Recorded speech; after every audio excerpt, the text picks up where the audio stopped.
बेगमपुरा शहर को नाओ,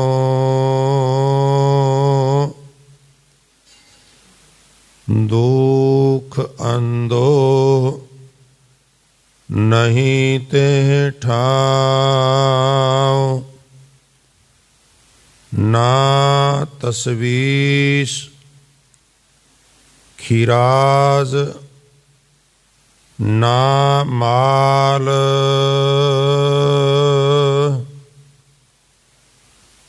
खौफ ना खता ना तरस जवाल। अब मोह खूब वतन गह पाई,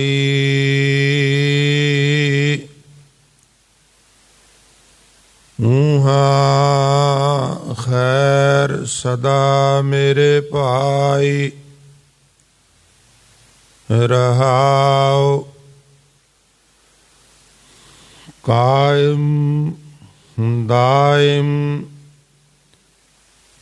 सदा पातशाही।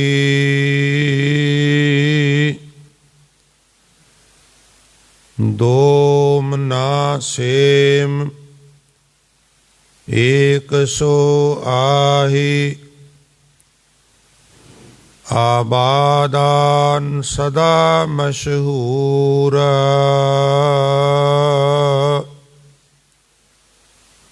ऊहा गनी बसह मामूर।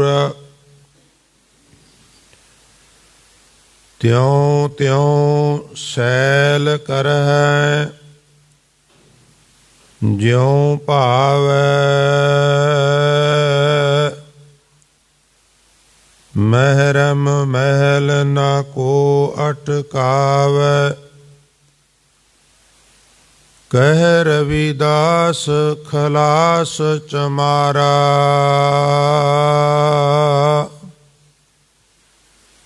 जो हम शहरी सो मीत हमारा। कह रविदास खलास चमारा।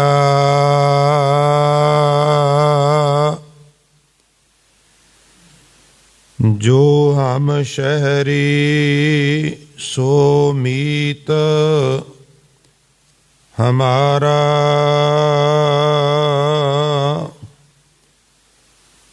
वाहिगुरु जी का खालसा वाहिगुरु जी की फतेह। सो परम सन्मानयोग जुगो जुग अटल चवर छतर अते तखत दे मालक बाणी के बोहेत। सर्ब सांझी वालता दे लखायक दसां ही पातशाहियां दी जोत धन धन श्री गुरु ग्रंथ साहिब महाराज जी दी पावन पवित्र हजूरी। गुरुद्वारा दमदमा साहिब पातशाही पहली पातशाही छेवीं महान पवित्र इतिहासक अस्थान ते विराजमान वो यात्रा कर रही बहुत ही सम्मानयोग गुरु स्वरूप गुरु की साजी नवाजी साध संगत जी वडभागे हो, जो प्रातः काल नींदर आलस आदि दा तर्क त्याग करके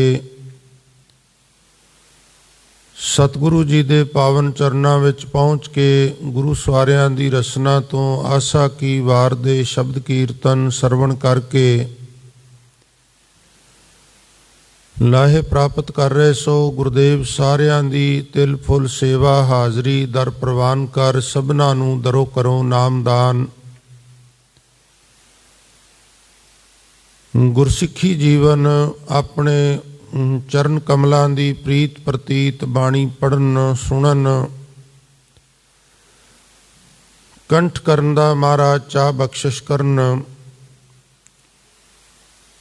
ਸੋ ਉਪਰੰਤ ਆਪ ਜੀ ਨੇ ਹੁਣੇ ਦਾਸ ਪਾਸੋਂ ਜੋ ਇੱਕ ਸ਼ਬਦ ਸਰਵਣ ਕੀਤਾ ਹੈ, ਇਹ ਪਵਿੱਤਰ ਸ਼ਬਦ ਭਗਤ ਰਵਿਦਾਸ ਸਾਹਿਬ ਮਹਾਰਾਜ ਜੀ ਦੀ ਰਚਨਾ ਤੋਂ ਉਚਾਰਨ ਕੀਤਾ ਹੋਇਆ ਗੌੜੀ ਗੁਆਰੇਰੀ ਸਰਲੇਖ ਹੇਠ ਸ੍ਰੀ ਗੁਰੂ ਗ੍ਰੰਥ ਸਾਹਿਬ ਮਹਾਰਾਜ ਜੀ ਦੇ ਪਾਵਨ ਅੰਗ 345 ਤੇ ਦਰਜ ਹੈ। ਸੋ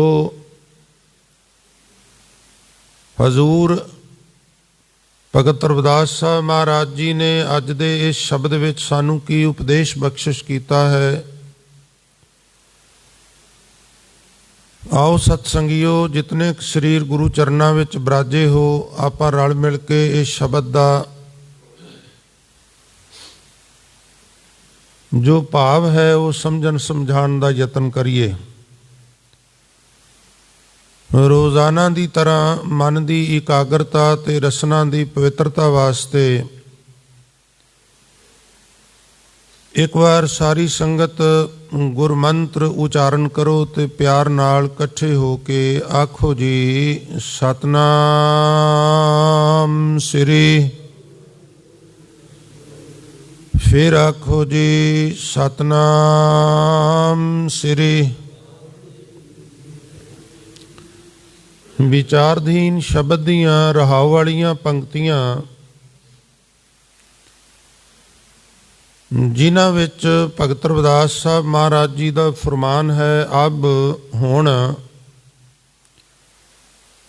ਮੋਹ ਖੂਬ ਵਤਨ ਗਹਿ ਪਾਈ, ਊਹਾਂ ਖੈਰ ਸਦਾ ਮੇਰੇ ਭਾਈ। ਹੇ ਵੀਰ, ਹੇ ਭਰਾ, ਹੁਣ ਮੇਰਾ ਨਿਵਾਸ ਅਸਥਾਨ ਉਸ ਜਗ੍ਹਾ 'ਤੇ ਬਣ ਗਿਆ ਹੈ, ਮੇਰੀ ਰਿਹਾਇਸ਼, ਮੇਰੀ ਅਕਾਮੋਡੇਸ਼ਨ ਹੁਣ ਉਸ ਜਗ੍ਹਾ 'ਤੇ ਬਣ ਗਈ ਹੈ ਜਿੱਥੇ ਸੁੱਖ ਹੀ ਸੁੱਖ ਹੈ, ਸਿਵਾਏ ਸੁੱਖ ਦੇ ਹੋਰ ਕੁਛ ਵੀ ਨਹੀਂ ਹੈ।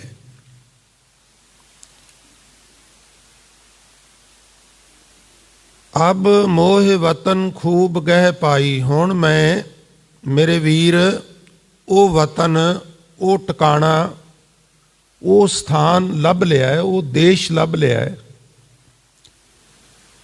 ਜਿੱਥੇ ਸੁੱਖ ਹੀ ਸੁੱਖ ਹੈ। ਫਿਰ ਬਾਕੀ ਜੋ ਪਦੇ ਨੇ ਉਹਨਾਂ ਵਿੱਚ ਇਸ ਸੁੱਖ ਵਾਲੇ ਟਿਕਾਣੇ ਦੀ ਵਿਆਖਿਆ ਕਰਦੇ ਨੇ, ਉੱਥੋਂ ਦਾ ਕਲਾਈਮੇਟ ਕਿਸ ਤਰ੍ਹਾਂ ਦਾ ਹੈ, ਐਟਮੋਸਫੀਅਰ ਕੀ ਹੈ, ਉਹ ਸਾਰਾ ਸਾਡੀਆਂ ਅੱਖਾਂ ਸਾਹਮਣੇ ਫਿਲਮਾਉਂਦੇ ਨੇ।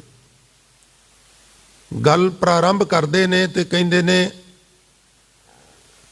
ਬੇਗਮਪੁਰਾ ਸ਼ਹਿਰ ਕੋ ਨਾਉ। ਜਿਹੜਾ ਮੈਂ ਕਹਿੰਦਾ ਨਾ ਵੀ ਮੈਂ ਵੱਖਰੇ ਸ਼ਹਿਰ ਵਿੱਚ ਹੀ ਰਿਹਾਇਸ਼ ਕਰ ਲਈ ਹੈ, ਟਿਕਾਣਾ ਬਣਾ ਲਿਆ, ਉੱਥੇ ਸੁੱਖ ਹੀ ਸੁੱਖ ਹੈ,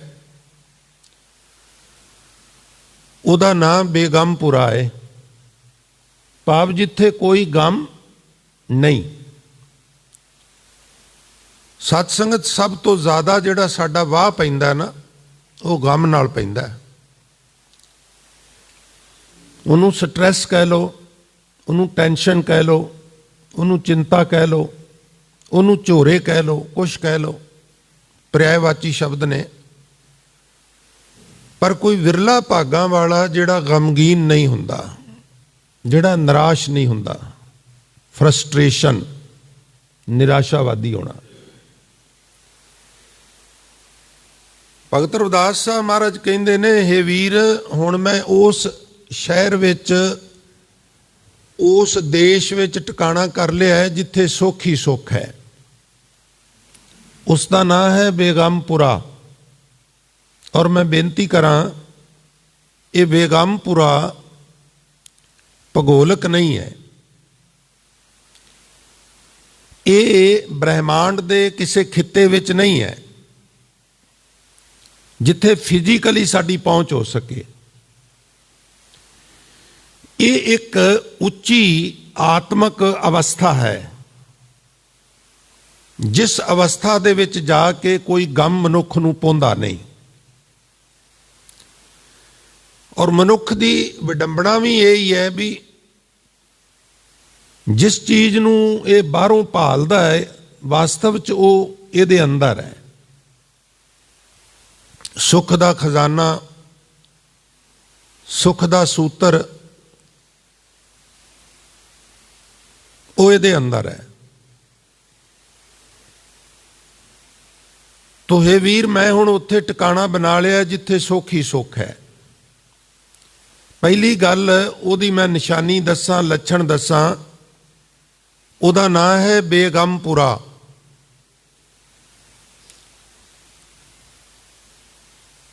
बेगमपुरा शहर को नाओ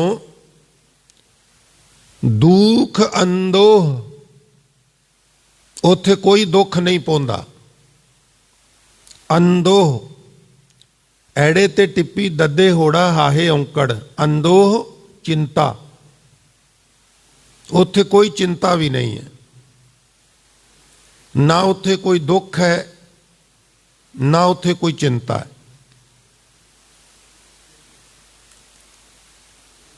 उस स्थान दे उत्ते कोई दुख नहीं पौंदा, कोई चिंता नहीं व्यापदी।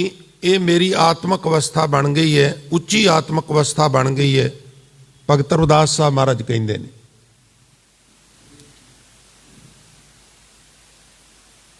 और इसे भाव का एक शब्द भगत कबीर साहब महाराज जी का जिहड़ा मैनूं बड़ा प्रीतकार लगता है, जिथे वो बहरूनी तौर पर जड़ियाँ पुरियां ने ना, जड़ियाँ स्वर्ग है, इंद्रपुरी है, विष्णुपुरी है, ब्रह्मपुरी है, चंद्रलोक है, स्वर्गलोक है इत्यादि, उन्हां तमाम पुरियां जो कल्पत पुरियां ने उन्हां दे मुकाबले उत्ते उच्ची आत्मक अवस्था का वो जिक्र करते हैं भगत रविदास साहब महाराज। ते फिर दसते ने भी जिहदी ये अवस्था बन जाए उन्होंने इन्हां अखौती पुरियां नाल कोई सरोकार नहीं रहिंदा। मुकत बपरी पी ज्ञानी त्यागे, मरनों उपरंत जिहड़ी मुक्ति मिलती है ज्ञानी उहदे नाल भी कोई सरोकार नहीं रखदा।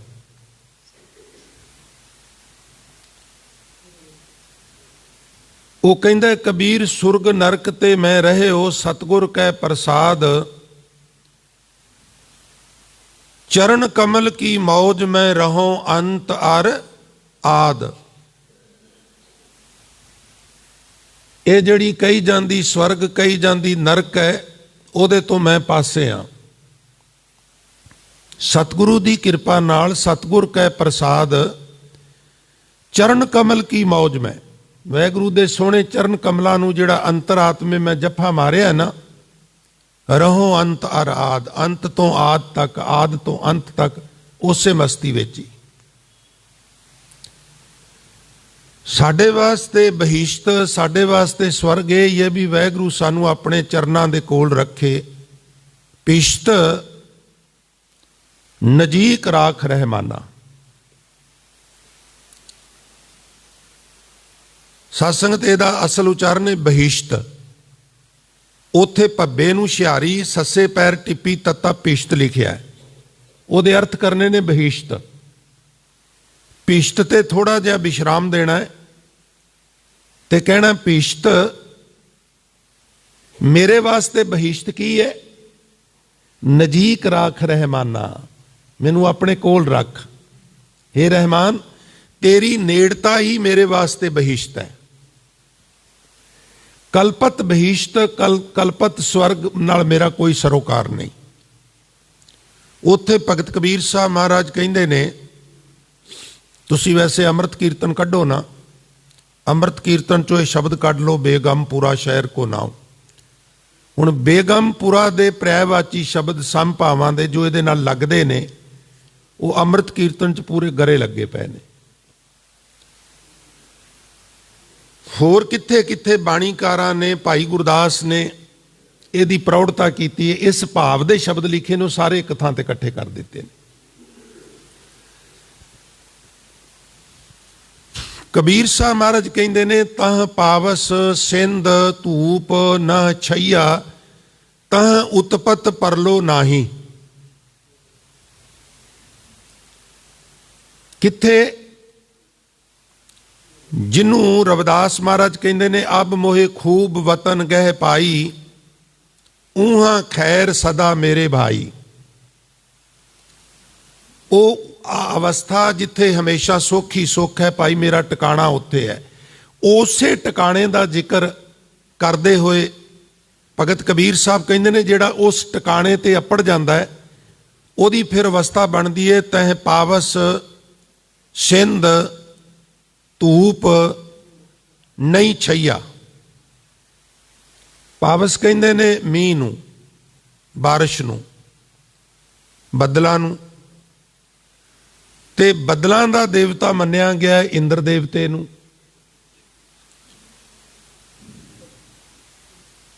ਤੋ ਇੰਦਰ ਦੇਵਤੇ ਤੋਂ ਮੁਰਾਦ ਹੈ ਇੰਦਰਪੁਰੀ।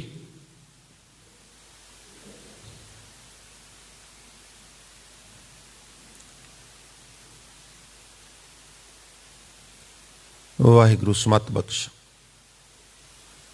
ਤੋ ਮੈਂ ਅਕਸਰ ਬੇਨਤੀ ਕਰਨਾ ਵੀ ਜਦੋਂ ਵੀ ਦੀਵਾਨ ਚੱਲਦਾ ਹੋਵੇ ਨਾ ਪਿਆਰਿਓ, ਉਦੋਂ ਸਾਨੂੰ ਹੁਕਮ ਹੈ ਰਹਿਤ ਮਰਿਆਦਾ ਵਿੱਚ ਬਈ ਜੋ ਕੁਝ ਵੀ ਕਰਨਾ ਹੈ, ਅਬਲ ਤੇ ਕੁਛ ਕਰਨ ਦੀ ਲੋੜ ਹੀ ਨਹੀਂ, ਗੁਪਤ ਹੀ ਕਰੋ। ਅਬਲ ਤੇ ਲੋੜ ਹੀ ਨਹੀਂ। ਕਿਉਂ ਲੋੜ ਨਹੀਂ? ਮੈਂ ਸਿੰਪਲ ਜੀ ਐਗਜ਼ਾਮਪਲ ਦੇਣਾ ਹੁੰਦਾ, ਉਹ ਭਲੇ ਵਾਸਤੇ ਹੈ, ਤੁਹਾਡੀ ਨਾਰਾਜ਼ਗੀ ਮੁੱਲ ਲੈਣ ਲਈ ਨਹੀਂ। ਹੁਣ ਸੱਜਣ ਆਏ ਸਨ ਤੇ ਉਹ ਅੱਗੇ ਖੜ ਕੇ ਵੀ ਪਹਿਲਾਂ ਵੈਗਰੂ ਵੈਗਰੂ, ਫਿਰ ਇੱਧਰ ਵੀ ਵੈਗਰੂ ਵੈਗਰੂ। ਮੁਬਾਰਕ ਹੈ, ਪਰ ਜਿੱਥੇ ਕਹਿਣਾ ਉੱਥੇ ਤੇ ਕਹਿੰਦੇ ਨਹੀਂ, ਜਿੱਥੇ ਨਹੀਂ ਕਹਿਣਾ ਉੱਥੇ ਅਸੀਂ ਕਹਿੰਦੇ ਆ। ਤੁਸੀਂ ਕਹੋਗੇ ਇੱਥੇ ਕੀ ਹਰਜ ਹੈ? ਇੱਕ ਤੇ ਡਿਸਟਰਬੈਂਸ ਹੁੰਦੀ ਹੈ, ਦੂਸਰਾ ਅਧਿਆਪਕ ਪੜ੍ਹਾ ਰਿਹਾ ਫਿਜ਼ਿਕਸ, ਤੁਸੀਂ ਹਿਸਟਰੀ ਦੀ ਕਿਤਾਬ ਖੋਲ ਕੇ ਬੈਠੇ ਹੋ, ਨਾ ਤੁਹਾਨੂੰ ਹਿਸਟਰੀ ਸਮਝ ਆਉਣੀ ਹੈ ਨਾ ਤੁਹਾਨੂੰ ਫਿਜ਼ਿਕਸ ਸਮਝ ਆਉਣੀ ਹੈ। ਇੱਕ ਚੀਜ਼ ਵੱਲ ਸੁਰਤ ਜਾਂਦੀ ਹੈ ਨਾ, ਦੋ ਪਾਸੇ ਨਹੀਂ ਜਾਂਦੀ। ਜਾਂ ਤੇ ਬੈਠ ਕੇ ਚੌਂਕੜਾ ਮਾਰ ਕੇ ਘਰ ਵਿੱਚ ਵੈਗਰੂ ਵੈਗਰੂ ਜਪ ਲਓ, ਜਦੋਂ ਜਪਿਆ ਜਾਏ ਉਦੋਂ ਆ ਜਾਓ, ਜਾਂ ਫਿਰ ਜਿਹੜਾ ਪੀਰੀਅਡ ਲੱਗਾ ਹੋਇਆ ਉਹਨੂੰ ਸਮਝ ਲਓ। ਤੋ ਇਹ ਠੀਕ ਹੈ ਵੀ ਕੀਰਤਨ, ਗੁਰਬਾਣੀ ਪਾਠ, ਕਥਾ ਦਾ ਪ੍ਰਵਾਹ ਕੌਮ ਵਿੱਚ ਬਹੁਤ ਜ਼ਿਆਦਾ ਹੈ, ਪਰ ਜਾਂਚ ਬਹੁਤ ਘੱਟ ਅਜੇ ਆਈ ਹੈ। ਗੱਲ ਕਰਨ ਦੀ ਜਾਂਚ ਬਹੁਤ ਘੱਟ ਆਈ ਹੈ। ਮੈਨੂੰ ਖਿਮਾ ਕਰਨਾ, ਗੱਲ ਸੁਣਨ ਦੀ ਜਾਂਚ ਵੀ ਬਹੁਤ ਟਾਵਿਆਂ ਨੂੰ ਆਈ ਹੈ। ਪਤਾ ਹੀ ਕੋਈ ਨਹੀਂਗਾ ਵੀ ਇਹ ਕੀ ਹੈ।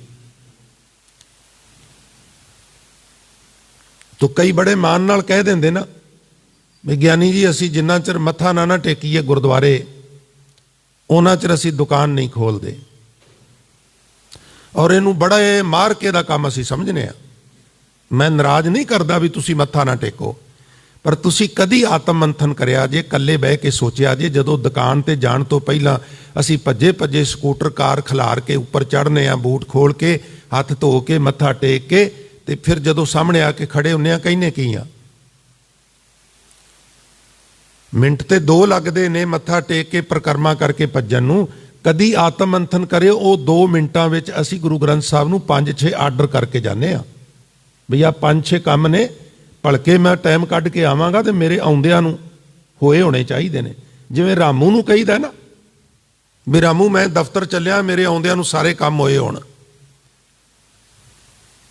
ਤੇ ਉਹ ਜਿਹੜਾ 2 ਮਿੰਟ ਆਉਣਾ ਹੈ ਨਾ, ਉਹ ਵੀ ਕੀਰਤਨ ਕਥਾ ਵਿੱਚ ਡਿਸਟਰਬੈਂਸ ਪੈਦਾ ਕਰਨੀ ਹੈ। ਇਹ ਵੀ ਮੈਂ ਨਾਲ ਬੇਨਤੀ ਕਰਦੇ ਆ। ਇਹ ਵਿਡੰਬਣਾ ਹੈ ਸਾਡੀ, ਕਦੀ ਆਤਮ ਮੰਥਨ ਕਰਕੇ ਵੇਖਿਓ। ਤੋ ਇਹਦਾ ਹੱਲ ਅਸਲ ਇਹ ਹੈ ਵੀ ਡੋਰ ਟੂ ਡੋਰ ਕੌਮ ਦਾ ਐਸਾ ਕੰਮ ਹੋਵੇ ਵੀ ਅਸੀਂ ਘਰਾਂ ਵਿੱਚ ਜਾ ਕੇ ਲੋਕਾਂ ਨੂੰ ਇਹ ਦੱਸੀਏ ਵੀ ਗੁਰਦੁਆਰੇ ਕਿਵੇਂ ਆਉਣਾ ਹੈ। ਜੇ ਬੱਚੇ ਨਾਲ ਲਿਆਉਣੇ ਨੇ ਤੇ ਕਿਵੇਂ ਲਿਆਉਣੇ ਨੇ, ਅਸੀਂ ਆਉਣਾ ਹੈ ਤੇ ਗੁਰਦੁਆਰੇ ਕਿਵੇਂ ਐਂਟਰ ਕਰਨਾ, ਜਿੰਨਾ ਕੁ ਚਿਰ ਦੀਵਾਨ ਹਾਲ ਵਿੱਚ ਰਹਿਣਾ ਉੱਥੇ ਸਾਡਾ ਰੋਲ ਕਿਸ ਤਰ੍ਹਾਂ ਦਾ ਹੋਣਾ ਚਾਹੀਦਾ। ਸਾਡੇ 'ਚ ਵੀ ਕਮੀਆਂ ਨੇ, ਕੌਮ ਵਿੱਚ ਵੀ ਕਮੀਆਂ ਨੇ। ਬਹੁਤ ਵੱਡੇ ਲੰਬੇ ਚੌੜੇ ਸਾਡੇ ਕੋਲ ਬਜਟ ਨੇ, ਔਰ ਸਾਨੂੰ ਇਹ ਉਪਰਾਲਾ ਕਰਨਾ ਚਾਹੀਦਾ ਹੈ ਵੀ ਅਸੀਂ ਹੋਰ ਕੁਝ ਨਹੀਂ ਕਰ ਸਕਦੇ ਤੇ ਡੋਰ ਟੂ ਡੋਰ ਸਿੱਖਾਂ ਦੇ ਘਰਾਂ ਵਿੱਚ ਜਾ ਕੇ ਉਹਨਾਂ ਨੂੰ ਜਾਂਚ ਦੱਸ ਦਈਏ। ਹਾਲਾਂਕਿ ਬਾਕੀ ਕੌਮਾਂ ਡੋਰ ਟੂ ਡੋਰ ਦੀ ਗੱਲ ਨਹੀਂ ਕਰਦੀਆਂ। ਤੁਸੀਂ ਸਹਾਰਨਪੁਰ ਜ਼ਿਲ੍ਹੇ ਦੇ ਵਿੱਚ ਦੇਓਬੰਦ ਨਗਰ ਹੈ, ਜਿੱਥੇ ਮੁਸਲਮਾਨਾਂ ਦਾ ਦੁਨੀਆ ਦਾ ਸਭ ਤੋਂ ਵੱਡਾ ਅਦਾਰਾ ਹੈ, ਉੱਥੇ ਜਾ ਕੇ ਵੇਖੋ, ਥਾਂ ਥਾਂ ਤੇ ਪੂਰਾ ਰਾਜਨੀਤਿਕ ਭੂਗੋਲਿਕ ਨਕਸ਼ਾ ਲੱਗਾ ਹੋਇਆ ਹੈ। 3 ਤਰ੍ਹਾਂ ਦੇ ਉੱਥੇ ਕਲਰ ਨੇ। ਇੱਕ, ਕੁਝ ਹਿੱਸੇ ਹਰੇ ਹੋਣਗੇ, ਕੁਝ ਹਿੱਸੇ ਯੈਲੋ ਹੋਣਗੇ, ਕੁਝ ਹਿੱਸੇ ਰੈੱਡ ਹੋਣਗੇ। ਉਹਨਾਂ ਨੂੰ ਪੁੱਛੀਏ ਕਿਉਂ? ਉਹ ਕਹਿੰਦੇ ਨੇ ਜਿਹੜਾ ਹਰਾ ਰੰਗ ਹੈ ਉੱਥੇ ਆਲਰੇਡੀ ਇਸਲਾਮ ਹੈ, ਜਿੱਥੇ ਯੈਲੋ ਹੈ ਉੱਥੇ ਅਸੀਂ ਕੋਸ਼ਿਸ਼ ਕਰ ਰਹੇ ਹਾਂ, ਸਾਨੂੰ ਆਊਟਪੁੱਟ ਮਿਲ ਰਹੀ ਹੈ, ਜਿੱਥੇ ਰੈੱਡ ਹੈ ਉਹ ਸਾਡੇ ਵਾਸਤੇ ਚੈਲੰਜ ਹੈ, ਅਸੀਂ ਇੱਥੇ ਵੀ ਇਸਲਾਮ ਦਾ ਪਰਚਮ ਲਹਿਰਾਣਾ। ਪਰ ਉਹਨਾਂ ਦੇ ਬਨਸਪਤ, ਉਹਨਾਂ ਦੇ ਮੁਕਾਬਲੇ ਸਾਡੇ ਵਿੱਚ ਉਹ ਜਿਹੜਾ ਸ਼ੌਂਕ ਹੈ, ਉਹ ਜਿਹੜੀ ਹੁੱਬ ਹੈ, ਉਹ ਨਾ ਮਾਤਰ ਹੈ। ਜੇ ਕੋਈ ਇਸ ਫੀਲਡ ਵਿੱਚ ਆਉਂਦਾ ਹੈ, ਕਥਾ ਸਿੱਖਦਾ ਹੈ ਕਿਸੇ ਕਾਲਜ ਵਿੱਚੋਂ, ਤੇ ਉਹਦੇ 2 ਟਾਰਗੇਟ ਹੁੰਦੇ ਨੇ। ਇੱਕ ਤੇ ਮੈਂ ਛੇਤੀ ਛੇਤੀ ਅਮੀਰ ਹੋ ਜਾ, ਤੇ ਦੂਸਰਾ ਮੇਰੀ ਪ੍ਰਤਿਸ਼ਠਾ ਹੋ ਜਾ, ਮੈਨੂੰ ਲੋਕੀ ਜਾਣਨ ਲੱਗ ਜਾ। ਬਸ 2 ਹੀ ਟਾਰਗੇਟ ਹੁੰਦੇ ਨੇ, ਤੀਜਾ ਹੁੰਦਾ ਹੀ ਕੋਈ ਨਹੀਂਗਾ। ਤੋ ਗੁਰੂ ਕਿਰਪਾ ਕਰੇ, ਇੱਕ ਵਾਰੀ ਫਿਰ ਤੁਹਾਨੂੰ ਖੇਚਲ ਦਿਆਂ, ਬੇਨਤੀ ਪ੍ਰਵਾਨ ਕਰੋ ਤੇ ਪਿਆਰ ਨਾਲ ਆਖੋ ਸਤਨਾਮ ਸ੍ਰੀ। ਭਗਤ ਰਵਿਦਾਸ ਸਾਹਿਬ ਮਹਾਰਾਜ ਦੀ ਬਹੁਤ ਉੱਚੀ ਆਤਮਿਕ ਅਵਸਥਾ ਹੈ, ਤੇ ਉਹ ਅੱਜ ਮੌਜ ਵਿੱਚ ਕਹਿੰਦੇ ਨੇ, ਅਬ ਮੋਹ ਖੂਬ ਵਤਨ ਗਹਿ ਪਾਈ, ਊਹਾਂ ਖੈਰ ਸਦਾ ਮੇਰੇ ਪਾਈ। ਹੈ ਵੀਰ, ਹੁਣ ਮੈਨੂੰ ਉਹ ਟਿਕਾਣਾ ਲੱਭ ਗਿਆ ਜਿੱਥੇ ਸੁੱਖ ਹੀ ਸੁੱਖ ਹੈ, ਸੁੱਖ ਹੀ ਸੁੱਖ ਹੈ। ਯਾਨੀ ਉਹ ਟਿਕਾਣਾ ਜਿਹਦਾ ਨਾਮ ਮੈਂ ਬੇਗਮਪੁਰਾ ਸ਼ਹਿਰ ਰੱਖਿਆ। ਬੇਗਮਪੁਰਾ, ਜਿੱਥੇ ਕੋਈ ਗਮ ਨਹੀਂ, ਨਾ ਕੋਈ ਦੁੱਖ ਹੈ, ਨਾ ਕੋਈ ਚਿੰਤਾ ਹੈ, ਨਾ ਕੋਈ ਤਸਵੀਸ ਹੈ, ਨਾ ਕੋਈ ਕਿਸੇ ਦੀ ਜਾਇਦਾਦ ਹੈ, ਇਹਦੇ ਕੋਲ ਬਾਹਲੀ ਹੈ, ਇਹਦੇ ਕੋਲ ਥੋੜੀ ਹੈ। ਔਰ ਜਦੋਂ ਜਾਇਦਾਦ ਨਹੀਂ, ਮਾਲ ਨਹੀਂ, ਤੇ ਖਰਾਜ ਵੀ ਕੋਈ ਨਹੀਂਗਾ, ਟੈਕਸ ਵੀ ਕੋਈ ਨਹੀਂਗਾ। ਟੈਕਸ ਤੇ ਤਾਂ ਲੱਗੇਗਾ ਨਾ ਜੇ ਕੁਝ ਹੋਵੇਗਾ, ਤੇ ਪ੍ਰੋਪਰਟੀ ਟੈਕਸ ਤੇ ਉਹ ਤਾਂ ਹੀ ਫੀਤੇ ਨਾਲ ਲਿਆ ਕੇ ਮਿਲਣਗੇ ਨਾ, ਵੀ ਇੰਨਾ ਲੈਂਟਰ ਥੱਲੇ ਹੈ, ਇੰਨਾ ਉੱਤੇ ਹੈ, ਇੰਨਾ ਸਾਈਡ ਤੇ ਹੈ, ਇੰਨਾ ਬਣ ਗਿਆ ਪਰ ਫੁੱਟ, ਇੰਨਾ ਜਮ੍ਹਾਂ ਕਰਾਓ, ਨਹੀਂ ਤੇ ਤੁਹਾਡੀ ਬਿਜਲੀ ਕੱਟ ਦੇਵਾਂਗੇ, ਪਾਣੀ ਦਾ ਕਨੈਕਸ਼ਨ ਕੱਟ ਦੇਵਾਂਗੇ। ਟੈਕਸ ਦਿਓ, ਖਿਰਾਜ ਦਿਓ, ਕਰ ਦਿਓ। ਉੱਥੇ ਨਾ ਕੋਈ ਚਿੰਤਾ ਹੈ, ਨਾ ਕੋਈ ਦੁੱਖ ਹੈ। ਇਹ ਕੋਈ ਭੂਗੋਲਿਕ ਟਿਕਾਣਾ ਨਹੀਂ ਹੈ, ਫਿਜ਼ੀਕਲੀ ਉੱਥੇ ਪਹੁੰਚ ਨਹੀਂ ਹੋਣੀ, ਉਹ ਸੂਖਸ਼ਮ ਗੱਲ ਹੈ, ਅੰਦਰ ਹੀ ਟਿਕਾਣਾ ਹੈ, ਉਹ ਇੱਕ ਅਵਸਥਾ ਹੈ। ਔਰ ਵੇਖੋ ਕਮਾਲ ਦੀ ਗੱਲ ਏ, ਉਸ ਅਵਸਥਾ ਦੀ ਵਿਆਖਿਆ ਕੀਤੀ ਸਾਡੇ ਸਾਰੇ ਸ਼ਹੀਦਾਂ ਨੇ। ਬੰਦੇ ਨੂੰ ਸਾਹਮਣੇ ਮੌਤ ਦਿਸੇ, ਬਈਆ ਹੁਣ ਜਲਾਦ ਨੇ ਮਿਆਨ ਦੇ ਵਿੱਚੋਂ ਸ਼ਮਸ਼ੀਰ ਧੂਈ ਏ, ਹੁਣ ਗਈ ਹਵਾ ਵਿੱਚ, ਹੁਣ ਝਟਕੇ ਨਾਲ ਮੇਰੀ ਗਰਦਨ ਤੇ ਵੱਜੇਗੀ, ਬਾਡੀ ਲੈਂਗੁਏਜ ਬਦਲ ਜਾਂਦੀ, ਮਨੁੱਖ ਘਬਰਾ ਜਾਂਦਾ। ਪਰ 7 ਸਾਲ ਤੇ 9 ਸਾਲ ਦੇ ਸਾਹਿਬਜ਼ਾਦੇ, ਉਹਨਾਂ ਦੀ ਅਵਸਥਾ ਹੈ ਵੀ ਉਹ ਬੇਗਮਪੁਰਾ ਸ਼ਹਿਰ ਕੋ ਨਾਉ ਉਸ ਨਗਰ ਦੇ ਵਾਸੀ ਬਣੇ ਹੋਏ ਨੇ। ਕੋਈ ਟੈਨਸ਼ਨ ਨਹੀਂ, ਕੋਈ ਚਿੰਤਾ ਨਹੀਂ, ਕੋਈ ਤਸਵੀਸ ਨਹੀਂ, ਕੋਈ ਖਰਾਜ ਨਹੀਂ, ਕੋਈ ਮਾਲ ਨਹੀਂ। ਇਹ ਕੋਈ ਅੰਗਰੇਜ਼ੀ ਦਾ ਨਾਵਲ ਥੋੜਾ, ਨਾ ਹੀ ਕੋਈ ਕਾਲਪਨਿਕ ਕਪੋਲ ਕਥਾ ਹੈ। ਆ ਘਰਾਂ ਦੇ ਵਿੱਚ ਲੋਕੀ ਸੀਜ਼ਨ ਆਉਂਦਾ ਹੈ, ਅੰਬ ਦਾ ਚਾਰ ਪਾਉਂਦੇ ਨੇ, ਹੁਣ ਤੇ ਉੱਥੇ ਹੀ ਕੱਟ ਦਿੰਦੇ ਨੇ, ਨਹੀਂ ਤੇ ਲੋਕਾਂ ਨੇ ਘਰਾਂ 'ਚ ਲਿਆ ਕੇ ਕਿਸੇ ਲੁਹਾਰ ਕੋਲ, ਤਰਖਾਣ ਕੋਲ ਜਾਣਾ, ਮੈਨੂੰ ਤੇਸਾ ਦਈ, ਮੈਂ ਚਾਰ ਪਾਣਾ। ਉਹਨੇ ਕਹਿਣਾ ਲੈ ਜਾ, ਸੀਜ਼ਨ ਇਹ ਸਾਰੇ ਹੀ ਪਾਉਂਦੇ ਨੇ, ਹੋਰ ਵੀ ਕੋਈ ਆਵੇਗਾ ਮੋੜ ਜਾਈ। ਜੀ ਮੋੜ ਜਾਗਾ। ਲੱਕੜ ਦੀ ਮੁੱਢੀ ਰੱਖ ਕੇ ਨਾ ਉਹਦੇ ਉੱਤੇ ਫਿਰ ਉਹਨੂੰ ਟੁੱਕਣਾ, 4-4 5-5 6-6 ਹਿੱਸੇ ਕਰਨੇ, ਗਿਟਕਾਂ ਵਿੱਚੋਂ ਪਾਸੇ ਕਰੀ ਜਾਣੀਆਂ। ਪਿਆਰਿਓ, ਜਿਸ ਤਰ੍ਹਾਂ ਚਾਰ ਪਾਣ ਲਈ ਅੰਬ ਲੱਕੜ ਦੀ ਮੁੱਢੀ ਤੇ ਤੇਸੇ ਨਾਲ ਟੁੱਕੀ ਦੇ ਨੇ ਨਾ, ਇਸ ਤਰ੍ਹਾਂ ਸਿੰਘ ਸਾਹਿਬ ਗਿਆਨੀ ਮਨੀ ਸਿੰਘ ਹੈੱਡ ਗ੍ਰੰਥੀ ਸੱਚਖੰਡ ਸ੍ਰੀ ਦਰਬਾਰ ਸਾਹਿਬ ਨੂੰ ਲਾਹੌਰ ਦੇ ਨਖਾਸ ਚੌਂਕ ਵਿੱਚ ਹਕੂਮਤ ਨੇ, ਜ਼ਲਾਦਾਂ ਨੇ ਸ਼ਰੇ ਬਾਜ਼ਾਰ ਟੁੱਕਿਆ, ਔਰ ਲੋਕਾਂ ਨੇ ਕੋਠਿਆਂ ਦੀਆਂ ਛੱਤਾਂ ਤੇ ਚੜ ਚੜ ਕੇ ਇਹ ਮੰਜ਼ਰ ਦੇਖਿਆ। ਸੀ ਨਹੀਂ ਮੂੰਹ ਤੋਂ ਨਿਕਲੀ। ਕਿਉਂ ਨਹੀਂ ਨਿਕਲੀ? ਕਿਉਂਕਿ ਦੁੱਖ ਅੰਦੋਹ ਨਹੀਂ ਤੇ ਠਾਉ। ਉਹ ਟਿਕਾਣਾ, ਉਹ ਅਵਸਥਾ ਜਿੱਥੇ ਮਨੁੱਖ ਵਿਦੇਹੀ ਹੋ ਜਾਂਦਾ ਹੈ, ਉੱਥੇ ਕੋਈ ਦੁੱਖ ਨਹੀਂ, ਕੋਈ ਚਿੰਤਾ ਨਹੀਂ। ਇਸ ਲਈ ਕਬੀਰ ਸਾਹਿਬ ਕਹਿੰਦੇ ਨੇ, ਤਾਂ ਪਾਵਸ ਸਿੰਧ ਧੂਪ ਨਹੀਂ ਛਈਆ। ਉਸ ਅਵਸਥਾ ਵਿੱਚ ਪਾਵਸ ਮੀਂਹ ਮੀਨਸ ਬੱਦਲ, ਬੱਦਲਾਂ ਦਾ ਦੇਵਤਾ ਇੰਦਰ, ਔਰ ਮੀਂਜ ਪਾਵਸ ਮੀਨਜ ਇੰਦਰਪੁਰੀ। ਮਰਨੋਂ ਉਪਰੰਤ ਮੈਨੂੰ ਇੰਦਰਪੁਰੀ ਮਿਲੇਗੀ, ये लालसा नहीं रहिंदी। सिंध समुंदर, और समुंदर चो विष्णु जी प्रगट होए, लिहाजा ये अर्थ हो गया विष्णुपुरी। तह पावस सिंध इंद्रपुरी विष्णुपुरी, धूप नहीं छैया सूरजलोक, छैया छां ठंड चंद्रलोक। तह उत्पत परलो नाही, उत्पत्ति कौन करता है? ब्रह्मा। ते परलय कौन लियाउंदा है? क्या जाता है शिवजी परलय लियाउंदा, उहदा तीजा नेत्र खुलदा है ते परलय आ जाती है। भाव कहण दा ना शिवपुरी दी लालसा, ना ब्रह्मपुरी दी लालसा, ना विष्णुपुरी दी लालसा, ना इंद्रपुरी दी लालसा, ना चंद्रलोक दी लालसा, ना सूरजलोक दी लालसा। उस अवस्था विच जाके, उस स्टेज ते पहुंच के ये सारियां लालसावां डिग पैंदियां ने। जीवन मृत ना दुख सुख व्यापै, होर जिंदगी मिल जाए, हाय मेरी मृत्यु ना हो जाए, मृत्यु दा खौफ नहीं रहिंदा, होर होर जीन दी लालसा भी उत्थे नहीं रहिंदी। ना दुखां विच मनुख विचलित हुंदा है, ना सुखां विच फुल फुल के बहिंदा। जीवन मृत ना दुख सुख व्यापै, दुख अंदो नहीं ते ठाऊं। अब मोहे खूब वतन गए पाई, उस उच्ची आत्मक अवस्था ते पहुंच गया। यह शब्द का केंद्री भाव है। हुण ते आहिस्ता आहिस्ता बोली बदल गई है, नहीं तो जदों किते सियाणियां ने मिलना उन्हें आखना होर सुख सां दे, होर खैर है ना। खैर शब्द वरत्या भगत रविदास साहब महाराज ने। ऊहां उथे उस अवस्था विच खैर, वैसे जिथे जिथों आया उत्थे खखे पैर बिंदी ला के उचारण करते हैं खैर। ऊहां खैर उर्दू विच लगदी है, साडे इत्थे खखे पैर बिंदी नहीं लगदी। ऊहां खैर सदा मेरे भाई, उस अवस्था विच सुख ही सुख है।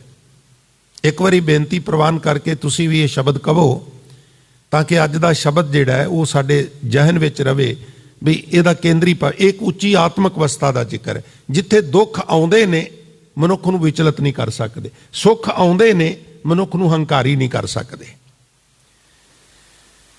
रविदास साहब महाराज कहंदे ने, अब मोहे खूब वतन गए पाई, अब मोहे खूब वतन गए पाई, अब मोहे खूब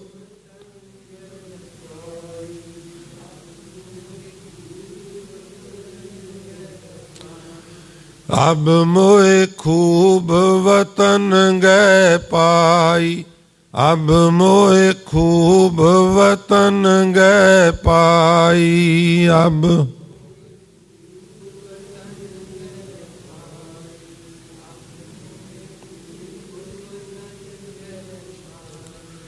ऊहां खैर सदा मेरे पाई, ऊहां खैर सदा मेरे पाई,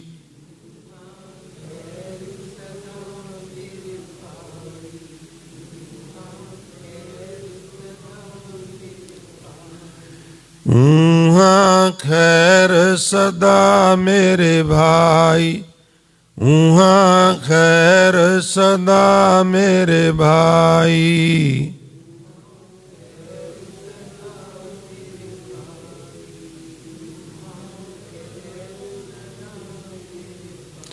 उस उच्ची आत्मक अवस्था विच सुख ही सुख है। बेगमपुरा शहर को नाओ, आम तौर पर जिहड़े एक पुरखी राज विच बहुत वड्डे वड्डे सम्राट हुंदे सन, खास करके मुगलों विच, तुरकां विच चक्रवर्ती सम्राट हुंदे सन। उन्हां दीयां जिहड़ियां इस्त्रियां हुंदियां सन, क्योंकि पत्नियां एक तो ज़्यादियां हुंदियां सन उन्हां दीयां, और केवल उन्हां दीयां नहीं सन हुंदियां। तुसी सिख राजियां दी गल कर लो, महाराजा रणजीत सिंह दी गल कर लो, फिर बापू आला सिंह जिन्हां नूं पटियाले वाले महाराजे कहिंदे हो, उन्हां दी क्रमवार तुसी गल कर लो। होर छोटे वड्डे रजवाड़ियां दी गल कर लो, हिंदू राजियां दी गल कर लो, मुसलमान राजियां दी गल कर लो, सिख राजियां दी गल कर लो। ਉਹਨਾਂ ਵਾਸਤੇ ਲਕਬ ਸੀ ਉਹਨੂੰ ਬੇਗਮ ਕਹਿ ਕੇ ਬੁਲਾਣਾ। ਤੂੰ ਉਹਨੂੰ ਬੇਗਮ ਕਿਉਂ ਕਹੇ? ਸੈਂਸ ਉੱਥੇ ਵੀ ਇਹੀ ਸੀ, ਕਿਉਂਕਿ ਤੂੰ ਹੁਣ ਸਮਰਾਟ ਦੀ ਪਤਨੀ, ਤੈਨੂੰ ਕਾਹਦਾ ਗਮ ਹੈ, ਇਸ ਲਈ ਉਹਨੂੰ ਬੇਗਮ ਕਿਹਾ। ਬੇਗਮ ਕਹਿੰਦੇ ਸਨ, ਉਹਦੇ ਮੀਨਿੰਗ ਬੇਗਮ ਹੀ ਸਨ। ਹੁਣ ਇਹਨੂੰ ਕੋਈ ਗਮ ਨਹੀਂ। ਤਹ ਪਾਵਸ ਸਿੰਧ ਧੂਪ ਨਹੀਂ ਛਈਆ, ਤਹ ਉਤਪਤ ਪਰਲੋ ਨਾਹੀ। ਉਸ ਅਵਸਥਾ ਵਿੱਚ ਜਾ ਕੇ ਇੰਦਰਪੁਰੀ, ਵਿਸ਼ਨੂਪੁਰੀ, ਸੂਰਜ ਲੋਕ, ਚੰਦਰ ਲੋਕ ਔਰ ਬ੍ਰਹਮਪੁਰੀ ਔਰ ਇਥੋਂ ਤੱਕ ਸ਼ਿਵਪੁਰੀ ਦੀ ਵੀ ਕੋਈ ਲਾਲਸਾ ਨਹੀਂ ਰਹਿੰਦੀ। ਉਤਪਤ ਪਰਲੋ ਨਾਹੀ, ਜੀਵਨ ਮਿਰਤ ਨਾ, ਹੋਰ ਜਿਉਣ ਦੀ ਲਾਲਸਾ, ਨਾ ਮਰਨ ਦਾ ਡਰ, ਨਾ ਦੁੱਖ ਸੁੱਖ ਵਿਆਪੈ ਸੁੰਨ। ਉੱਥੇ ਮਨੁੱਖ ਸੁੰਨ ਅਵਸਥਾ ਵਿੱਚ ਚਲਾ ਜਾਂਦਾ। ਭਾਵ ਜਿਹੜਾ ਹਿੱਸਾ ਸਾਡਾ ਸੁੰਨ ਹੋ ਜਾਏ, ਉਹਦੇ ਉੱਤੇ ਕੋਈ ਸੂਈ ਮਾਰੇ ਡਾਕਟਰ, ਕੁਛ ਵੀ ਕਰੇ, ਦਰਦ ਨਹੀਂ ਹੁੰਦਾ। ਮਨੁੱਖ ਅੰਦਰੋਂ ਸ਼ੂਨਯ ਅਵਸਥਾ ਵਿੱਚ ਚਲਾ ਜਾਂਦਾ। ਫੁਰਨੇ ਆਦਿਕ ਵੀ ਮਨੁੱਖ ਨੂੰ ਪਰੇਸ਼ਾਨ ਨਹੀਂ ਕਰਦੇ। ਦੋ ਤੈ ਨਾਹੀ, ਦ્વੈਤ ਵੀ ਨਹੀਂ ਰਹਿੰਦੀ। ਸਹਿਜ ਕੀ ਅਕਥ ਕਥਾ ਹੈ ਨਿਰਾਰੀ, ਜਿਹਨੂੰ ਕਬੀਰ ਸਾਹਿਬ ਕਹਿੰਦੇ ਸਹਿਜ ਕੀ ਅਕਥ ਕਥਾ ਹੈ ਨਿਰਾਰੀ, ਉਹਨੂੰ ਰਵਿਦਾਸ ਮਹਾਰਾਜ ਕਹਿੰਦੇ ਨੇ ਅਬ ਮੋਹਿ ਖੂਬ ਵਤਨ ਗਏ ਪਾਈ, ਊਹਾਂ ਖੈਰ ਸਦਾ ਮੇਰੇ ਪਾਈ। ਸਹਿਜ ਕੀ ਅਕਥ ਕਥਾ ਹੈ ਨਿਰਾਰੀ। ਮੈਂ ਜਿਹੜਾ ਕਹਿ ਰਿਹਾ ਵੀ ਉੱਥੇ ਇੰਦਰਪੁਰੀ ਦੀ ਲਾਲਸਾ ਨਹੀਂ ਰਹਿੰਦੀ, ਉੱਥੇ ਵਿਸ਼ਨੂਪੁਰੀ ਦੀ ਲਾਲਸਾ ਨਹੀਂ ਰਹਿੰਦੀ, ਜਾਂ ਹੋਰ ਪੁਰੀਆਂ ਦੀ ਲਾਲਸਾ ਨਹੀਂ ਰਹਿੰਦੀ, ਇੰਨੀ ਗੱਲ ਹੀ ਨਹੀਂ। ਸਹਿਜ ਦੀ ਅਕਥ ਕਥਾ ਹੋਰ ਵੀ ਇਦੋਂ ਵੀ ਅੱਗੇ ਹੈ, ਬੜੀ ਵਿਸ਼ਾਲ ਕਥਾ ਹੈ। ਇੱਥੇ ਬਸ ਨਹੀਂ, ਕਿੰਨੀ ਕੁ ਵੱਡੀ ਹੈ। ਕਹਿਣ ਲੱਗੇ ਤੁਲ ਨਾ ਚੜ੍ਹੇ ਜਾਏ ਨਾ ਮੁਕਾਤੀ, ਹਲਕੀ ਲੱਗੇ ਨਾ ਪਾਰੀ। ਇਹਦੇ ਤੁਲ ਕਿਸੇ ਹੋਰ ਨੂੰ ਤੋਲਿਆ ਨਹੀਂ ਜਾ ਸਕਦਾ, ਇਹਨੂੰ ਕਿਸੇ ਹੋਰ ਨਾਲ ਕੰਪੇਅਰ ਨਹੀਂ ਕੀਤਾ ਜਾ ਸਕਦਾ। ਨਾ ਇਹ ਕਿਹਾ ਜਾ ਸਕਦਾ ਵੀ ਸਹਿਜ ਦੀ ਅਵਸਥਾ ਫਲਾਣੀ ਅਵਸਥਾ ਨਾਲੋਂ ਥੋੜੀ ਜੀ ਭਾਰੀ ਹੈ, ਜਾਂ ਸਹਿਜ ਅਵਸਥਾ ਫਲਾਣੀ ਅਵਸਥਾ ਨਾਲੋਂ ਥੋੜੀ ਜੀ ਹਲਕੀ ਹੈ, ਨੀਵੀਂ ਹੈ। ਇਹਦੀ ਵੱਖਰੀ ਹੋਈ ਗੱਲ, ਇਹਦੀ ਕਥਾ ਹੀ ਨਿਰਾਰੀ ਹੈ। ਅਰਧ ਉਰਧ ਦੋ ਤੈ ਨਾਹੀ, ਰਾਤ ਦਿਨਸ ਤੈ ਨਾਹੀ, ਜਲ ਨਹੀਂ ਪਵਨ ਪਾਵਕ ਫੁਨ ਨਾਹੀ, ਸਤਗੁਰ ਤਹਾਂ ਸਮਾਈ। ਅਰਧ ਉਰਧ, ਉੱਚਾ ਨੀਵਾਂ। ਆ ਫਲਾਣੇ ਦੀ ਉੱਚੀ ਜਾਤ ਹੈ, ਫਲਾਣੇ ਦੀ ਨੀਵੀਂ ਜਾਤ ਹੈ, ਫਲਾਣਾ ਵੱਡਾ ਹੈ, ਫਲਾਣਾ ਛੋਟਾ ਹੈ। ਉੱਥੇ ਇਹ ਵੀ ਲਾਲਸਾ ਨਹੀਂ ਰਹਿੰਦੀ। ਇਸ ਤਰ੍ਹਾਂ ਦੀ ਆਈਡੀਓਲੋਜੀ ਨਹੀਂ ਮਨੁੱਖ ਦੀ ਰਹਿੰਦੀ। ਰਾਤ ਦਿਨਸ ਨਾ, ਉੱਥੇ ਰਾਤ ਹੈ ਨਾ ਦਿਨ ਹੈ। ਕੀ ਮਤਲਬ? ਦਿਨੇ ਮਨੁੱਖ ਭਟਕਦਾ ਹੈ ਮਾਇਆ ਲਈ, ਰਾਤ ਨੂੰ ਸੌਂਦਾ ਹੈ। ਨਾ ਉੱਥੇ ਭਟਕਣਾ ਹੈ, ਨਾ ਉੱਥੇ ਗਾਫਲਤਾ ਦੀ ਨੀਂਦ ਹੈ। ਇਹਨਾਂ ਦੋਵਾਂ ਚੋਂ ਕੁਛ ਵੀ ਨਹੀਂ। ਜਲ ਨਹੀਂ,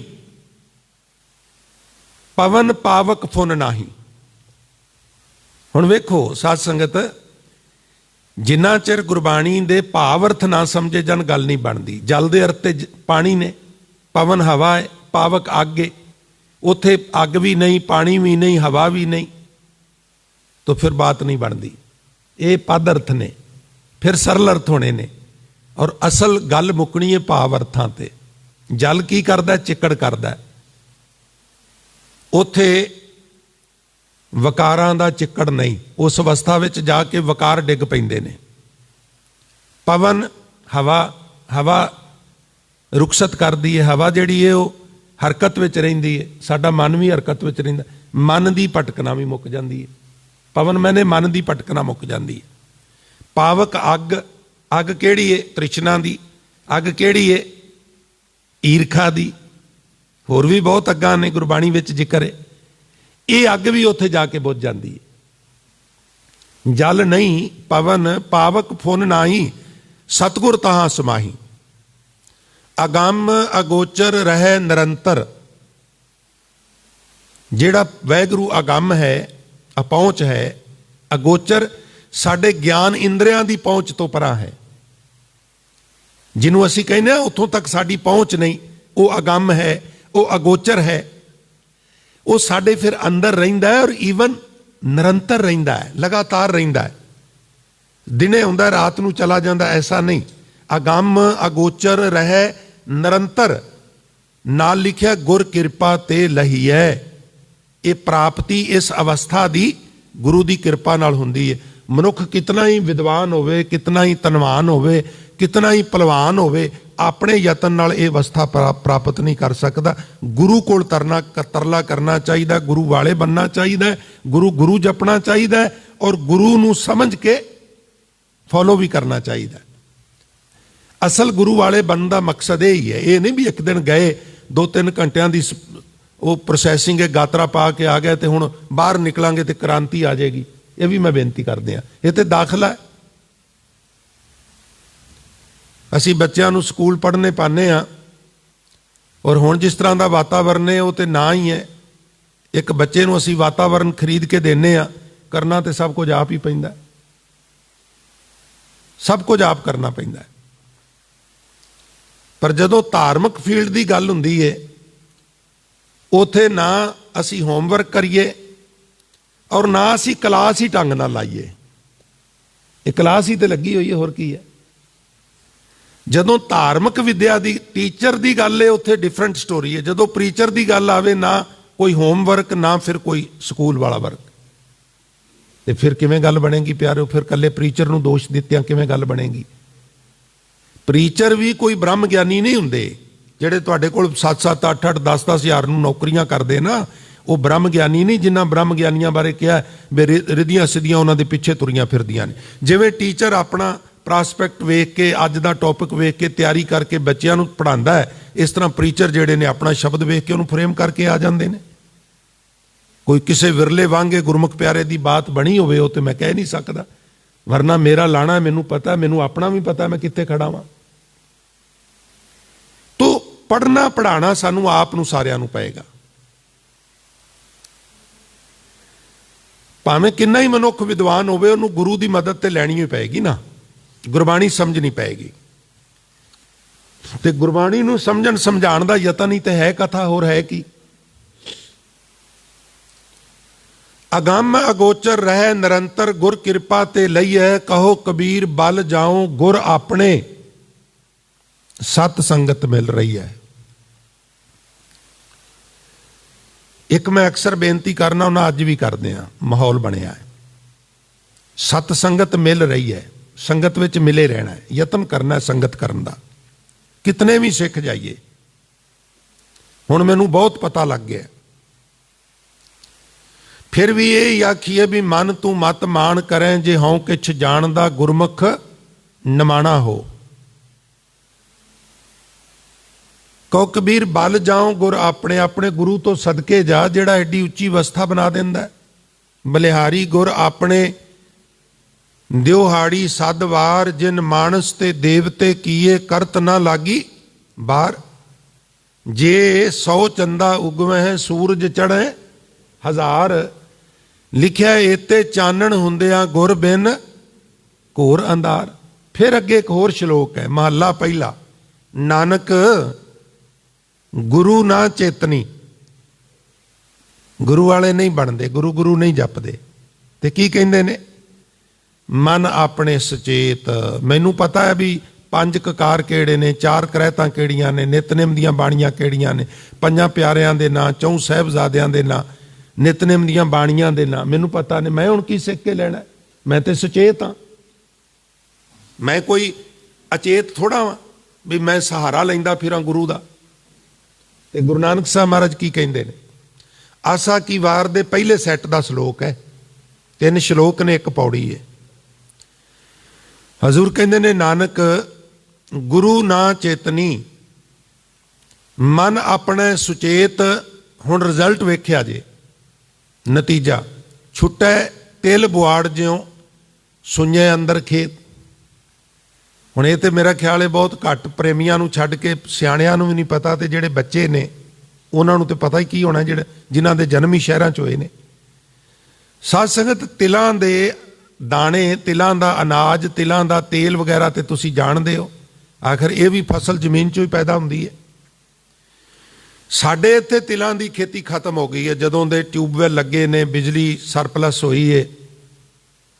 ਨਹੀਂ ਤੇ ਜਿਹੜੇ ਜ਼ਮੀਨ ਉਬੜ ਖਬੜੀ ਹੁੰਦੀ ਸੀ, ਥੋੜੀ ਉੱਚੀ ਹੁੰਦੀ ਸੀ, ਜਿੱਥੇ ਕੁਛ ਨਹੀਂ ਸੀ ਨਾ ਹੁੰਦਾ, ਉੱਥੇ ਫਿਰ 2-3 ਫਸਲਾਂ ਹੁੰਦੀਆਂ ਸਨ, ਜਾਂ ਤਾਰਾ ਮੀਰਾ ਜਾਂ ਤਿਲ ਜਾਂ ਫਿਰ ਸਾਧ ਸੰਗਤ ਸਰੋਂ ਇਤਿਆਦਕ ਜਦੋਂ ਉੱਧਰੋਂ 1947 ਵਿੱਚ ਪਰਿਵਾਰ ਇੱਧਰ ਆਏ ਨੇ ਤੇ ਜਿਹੜੀ ਸਾਨੂੰ ਇੱਥੇ ਜ਼ਮੀਨ ਅਲਾਟ ਹੋਈ, ਟਿੱਬੇ ਹੋਏ, ਖੂਹ ਵਾਲੀ ਘੱਟ ਸੀ, ਉਹਨਾਂ ਟਿੱਬਿਆਂ ਵਿੱਚ ਮੂੰਗਫਲੀ ਵੀ ਜਿਹੜੀ ਹੈ ਉਹਦੀ ਵੀ ਕਾਸ਼ਤ ਕੀਤੀ ਜਾਂਦੀ ਸੀ। ਪਰ ਹੁਣ ਉੱਥੇ ਤੁਸੀਂ ਚੰਗੀ ਕਾਸ਼ਤ ਕੋਈ ਕਰਨੀ ਚਾਹੋ ਨਹੀਂ ਸੀ ਹੁੰਦੀ। ਹੌਲੀ ਹੌਲੀ ਜ਼ਮੀਨਾਂ ਆਬਾਦ ਹੋਈਆਂ, ਟਿੱਬੇ ਚੁੱਕੇ ਗਏ, ਜ਼ਮੀਨਾਂ ਪੱਧਰੀਆਂ ਕੀਤੀਆਂ, ਟਿਊਬਵੈੱਲ ਲੱਗੇ, ਫਿਰ ਡੀਜ਼ਲ ਨਾਲ ਉਹ ਕਰਦੇ ਸਾਂ, ਫਿਰ ਡੀਜ਼ਲ ਮਹਿੰਗਾ ਹੋ ਗਿਆ, ਹੌਲੀ ਹੌਲੀ ਬਿਜਲੀ ਆਈ, ਔਰ ਲਿਹਾਜ਼ਾ ਹੁਣ ਉਪਜ ਪੱਖੋਂ ਪੰਜਾਬ ਜਿਹੜਾ ਹੈ ਉਹ ਪੂਰੇ ਹਿੰਦੁਸਤਾਨ ਦੇ ਵਿੱਚ ਚੋਟੀ ਦੇ ਉੱਤੇ ਹੈ।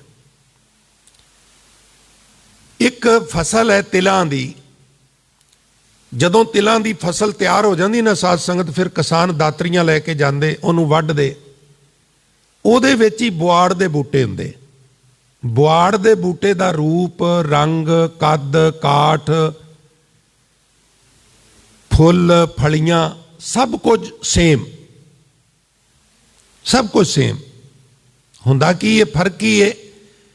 ਤਿਲਾਂ ਦੇ ਬੂਟਿਆਂ ਦੀਆਂ ਫਲੀਆਂ ਵਿੱਚ ਤਿਲਾਂ ਦੇ ਦਾਣੇ ਤੇ ਬੁਆੜ ਦੇ ਬੂਟਿਆਂ ਦੀਆਂ ਫਲੀਆਂ ਵਿੱਚ ਰਾਖ ਹੁੰਦੀ ਹੈ। ਕੁਝ ਵਿਦਵਾਨ ਜਿਹੜੇ ਬਨਸਪਤੀ ਮਾਹਿਰ ਨੇ, ਤੁਹਾਡੇ ਇੱਥੇ ਯੂਨੀਵਰਸਿਟੀ ਹੈ, ਉਹ ਕਹਿੰਦੇ ਨੇ ਵੀ ਨਸਲ ਹੀ ਵੱਖਰੀ ਹੈ, ਪਰ ਕੁਝ ਕਹਿੰਦੇ ਨੇ ਵੀ ਨਸਲ ਉਹ ਹੀ ਹੈ। ਆਸਮਾਨੀ ਬਿਜਲੀ ਦੀ ਲਿਸ਼ਕ ਨਾਲ ਕੁਝ ਬੂਟਿਆਂ ਦੀਆਂ ਵਿੱਚੋਂ ਅਨਾਜ ਜਿਹੜਾ ਸੜ ਜਾਂਦਾ ਹੈ। ਕੁਝ ਵੀ ਹੋਵੇ, ਕਿਸਾਨ ਨੂੰ ਪਛਾਣ ਹੁੰਦੀ ਹੈ, ਤਿਲ ਇਹ ਬੁਆੜ ਹੈ, ਤਿਲ ਵੱਢੀ ਜਾਂਦਾ, ਬੁਆੜ ਛੱਡੀ ਜਾਂਦਾ, ਤਿਲ ਵੱਢੀ ਜਾਂਦਾ, ਬੁਆੜ। ਇੰਨਾ ਨਹੀਂ ਹੁੰਦਾ ਵੀ 50% ਬੁਆੜ ਹੁੰਦਾ, ਕਦੀ ਕਦੀ ਤੇ ਹੁੰਦਾ ਹੀ ਨਹੀਂ, ਕਦੀ ਕਦੀ 1%, 2%, 3%, 4%, ਬਸ ਇਦੋਂ ਜ਼ਿਆਦਾ ਨਹੀਂ ਹੁੰਦਾ, ਇਦੋਂ ਜ਼ਿਆਦਾ ਨਹੀਂ ਹੁੰਦਾ। ਉਹ ਬੁਆੜ ਦੇ ਬੂਟੇ ਛੱਡਦਾ ਜਾਂਦਾ, ਤਿਲ ਵੱਢਦਾ ਜਾਂਦਾ, ਵੱਢਦਾ ਜਾਂਦਾ, ਫਿਰ ਛੋਟੇ ਛੋਟੇ ਪੂਲੇ ਬਣਾ ਲੈਂਦਾ, ਪਰਾਲੀ ਵਗੈਰਾ ਲੈ ਕੇ ਨਾ ਉਹਨੂੰ ਦੋ ਬੰਦ ਮਾਰ ਲੈਂਦਾ, ਜਾਂ ਤੇ ਉੱਥੇ ਹੀ ਜਗ੍ਹਾ ਸਾਫ਼ ਕਰਕੇ ਨਾ ਪੇੜ ਬਣਾ ਕੇ ਉਹਨਾਂ ਨੂੰ ਖੜੇ ਕਰ ਦਿੰਦਾ ਵੀ ਧੁੱਪ ਲੱਗ ਕੇ ਉਹ ਦਾਣੇ ਫਲੀਆਂ ਨਾਲੋਂ ਜੁਦਾ ਹੋ ਜਾਣ।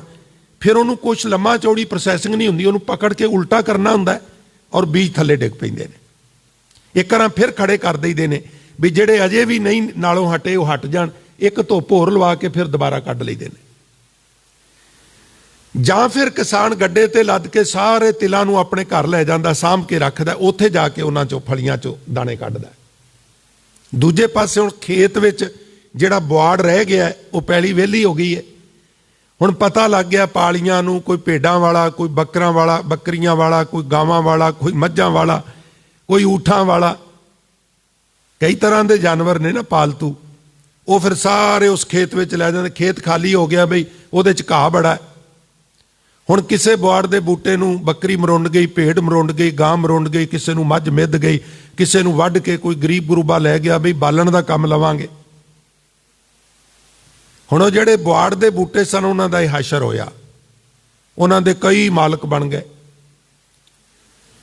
ਛੁੱਟੈ ਤਿਲ ਬੁਆੜ ਜਿਉਂ ਸੁਈਐ ਅੰਦਰ ਖੇਤ, ਖੇਤੈ ਅੰਦਰ ਛੁੱਟਿਆ। ਜਿਹੜੇ ਬੁਆੜ ਦੇ ਬੂਟੇ ਖੇਤਾਂ 'ਚ ਰਹਿ ਗਏ, ਕਹੋ ਨਾਨਕ 100 ਨਾਹ, ਨਾ ਮੈਨੇ ਖਸਮ, ਉਹਨਾਂ ਦੇ 100 ਖਸਮ ਬਣੇ। ਫਲੀਆਂ ਫੁਲੀਆਂ ਬੱਪੜੇ ਭੀ ਤਨ ਵਿੱਚ ਸਵਾ। ਉਹ ਵਿਚਾਰੇ ਫਲੇ ਵੀ ਫੁੱਲੇ ਵੀ, ਫੁੱਲ ਵੀ ਲੱਗੇ, ਫਲੀਆਂ ਵੀ ਪਈਆਂ, ਪਰ ਫਲੀਆਂ ਦੇ ਵਿੱਚ ਦਾਣਿਆਂ ਦੀ ਬਜਾਏ ਸਵਾਹ ਸੀ। ਸਾਧ ਸੰਗਤ ਧਿਆਨ ਦਿਆ ਜੇ, ਥੋੜਾ ਜਿਹਾ ਗੱਲ ਪਕੜ ਵਿੱਚ ਆ ਜਾਏ। ਕਿਤੇ ਸਵਾਹ ਪਈ ਹੋਵੇ, ਢੇਰੀ ਲੱਗੀ ਹੋਵੇ, ਤੇ ਕੀ ਪ੍ਰਤੀਕ ਹੈ? ਸਵਾਹ ਕਾਹਦੀ ਪ੍ਰਤੀਕ ਹੈ? ਥੋੜਾ ਸੁਰ ਤੇ ਜ਼ੋਰ ਦਿਓ ਖਾਂ। ਸਵਾਹ ਇਸ ਗੱਲ ਦਾ ਪ੍ਰਤੀਕ ਹੈ ਵੀ ਇੱਥੇ ਪਹਿਲਾਂ ਅੱਗ ਬਲੀ ਹੈ, ਅੱਗ ਬਲੀ ਹੈ ਤੇ ਸਵਾਹ ਕ੍ਰੀਏਟ ਹੋਈ ਹੈ ਨਾ। ਉਹ ਜਿਹੜੇ ਕਹਿੰਦੇ ਅਸੀਂ ਸਚੇਤ ਆ, ਉਹਨਾਂ ਦੇ ਅੰਦਰ ਸਵਾਹ ਦੇ ਢੇਰ ਹੁੰਦੇ ਨੇ, ਤੇ ਸਵਾਹ ਦੇ ਢੇਰ ਤਾਂ ਲੱਗਦੇ ਨੇ ਪਹਿਲਾਂ ਤ੍ਰਿਸ਼ਨਾ ਦੀ ਅੱਗ ਬਲੀ ਹੁੰਦੀ ਹੈ, ਅੰਦਰ ਈਰਖਾ ਦੀ ਅੱਗ ਬਲੀ ਹੁੰਦੀ ਹੈ, ਅੱਗ ਕ੍ਰੀਏਟ ਕਰਦੀ ਹੈ ਰਾਖ ਨੂੰ, ਸਵਾਹ ਨੂੰ। ਪਰ ਜਿਹੜੇ ਗੁਰੂ ਵਾਲੇ ਨੇ ਉਹਨਾਂ ਨੂੰ ਗੁਰੂ ਸੰਭਾਲ ਕੇ ਇਸ ਤਰ੍ਹਾਂ ਆਪਣੇ ਘਰ ਲੈ ਜਾਂਦਾ, ਜਿਸ ਤਰ੍ਹਾਂ ਉੱਚੇ ਆਤਮਿਕ ਟਿਕਾਣੇ ਤੇ ਲੈ ਜਾਂਦਾ, ਜਿਸ ਤਰ੍ਹਾਂ ਕਿਸਾਨ ਤਿਲਾਂ ਨੂੰ ਸੰਭਾਲ ਕੇ ਆਪਣੇ ਘਰ ਲੈ ਜਾਂਦਾ ਹੈ। ਇਸ ਲਈ ਕਹਿ ਕਬੀਰ ਬਲ ਜਾਉ ਗੁਰ ਆਪਣੇ, ਆਪਣੇ ਗੁਰੂ ਤੋਂ ਸਦਕੇ ਜਾਵਾਂ। ਤੇ ਦੂਜੀ ਗੱਲ, ਸਤ ਸੰਗਤ ਮਿਲ ਰਹੀ ਹੈ। संगत विच जरूर मिलना चाहिए। फिर किवें मिलना चाहिए प्रेमियों? सानू ना बाणी ने संगत विच बहण दी भी जाच दसी है, फिजिकली किद्दां बहना है। श्री गुरु ग्रंथ साहब का प्रकाश है, जे कोई मजबूरी नहीं तो जिन्ना श्री गुरु ग्रंथ साहब के नेड़े होके बह सकते हो बवो, दूर क्यों बहिंदे हो? मुश्क आउंदी है। जिन्ना हो सकता है जेड़े गुरमुख प्यारे गुरबाणी का पाठ करते हैं, कीर्तन करते हैं, कथा करते हैं, उन्होंने नेड़े होके, स्टेज के नेड़े होके बवो। कित्थे लिखिया है जी गुरु ग्रंथ साहब? तुहाडी खातर ते गुरबाणी नाल हुंदी है ना, उंज ते तुहाडी तसल्ली नहीं हुंदी।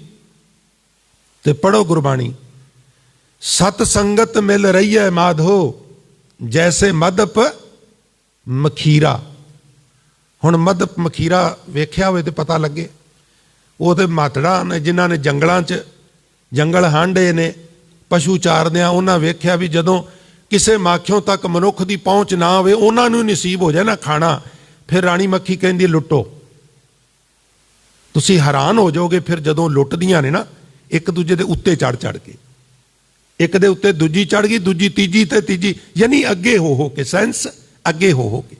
साडी कम्यूनिटी च जिथे मर्जी चले जो पूरे वर्ल्ड च, अमरीका, कनेडा, इंग्लैंड, आस्ट्रेलिया, न्यूजीलैंड, इंडिया दे वख-वख सूबियां साडी कम्यूनिटी च रिवाज है भी जिन्ना दूर हो के बैठा जा सके असीं उन्ना दूर बहना है। गुरबाणी कहंदी है जिन्ना नेड़े होके बैठा जा। हुण वेखो ना 100 सीट होवे, लैक्चर स्टैंड ते लैक्चरर खड़ा है, 100 सीट है क्लासरूम च ते 10 विद्यार्थी ने, तो सब तो पिछलियां 10 सीटां ते बहन तो उन्हें तो कह देना भी अगे आ जाओ। टीचर कोल ते अधिकार ने, क्योंकि उत्थे जेडे स्टूडेंट ने अपने आप को स्टूडेंट समझते हैं तो उन्होंने टीचर समझते। इत्थे असीं मैंटली उस तरह प्रिपेयर नहीं गए। इस वास्ते प्यारे कोशिश करिया करो नेड़े होके बहन दी। और तुसी जिद्दन नेड़े होके मान लिया तुसी 15 या 20 बीबियां बैठियां जी, 20 एक ते नेड़े हो जाओ, एक इकट्ठियां हो जाओ, इस तरह सिंह हो जान और तुसी वेखो अंदाज बदल जाएगा, प्रभाव बदल जाएगा और माहौल बदल जाएगा अंदर का। यह भी मैं आप जी के चरणा चर्ज करा। कह कबीर बल जाऊं गुर अपने सत संगत मिल रही है, अब मोहे खूब वतन गए पाई, ऊहा खैर सदा मेरे भाई। बेगमपुरा शहर को नाओ, दुख अंधो नहीं थे ठाओ, ना तस्वीस खिराज ना माल।